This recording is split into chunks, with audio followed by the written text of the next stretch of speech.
যা বলবে তাড়াতাড়ি বলো।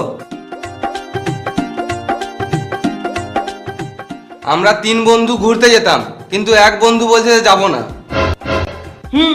বলছি তো শুনে নাও। আমাদের সাথে ঘুরতে যাবি? না গো, আমার কাছে টাকা নাই। তোর টাকা লাগবে না, তোর পুরোপুরি ফ্রি। যাবো, কিন্তু কোথায় যাবে? গোয়া। বেশ ঠিক আছে, আমি এখন ঘর চললাম। কালকে সকালে শ্যাম্পু লাগিয়ে চান করে চলে আসবো। কালকের জন্য অপেক্ষা করা যাবে না, আজ এখনই বেরোবো। বেশ ঠিক আছে, তাহলে শুধু মুখে সাবান ঘষে নেবো। শুধু মুখে কেন আসবি? ঘর যখন চললি তখন কিছু খেয়ে তারপর সাবান মেখে আসবি। খাবার কোথায় পাবো? আমি তো গরিব। তোর ঘরে সাবান আছে? আছে, কিন্তু ছোট বাড়া। দোকান আমার কাছে সাবান খেয়ে চলে আসবি।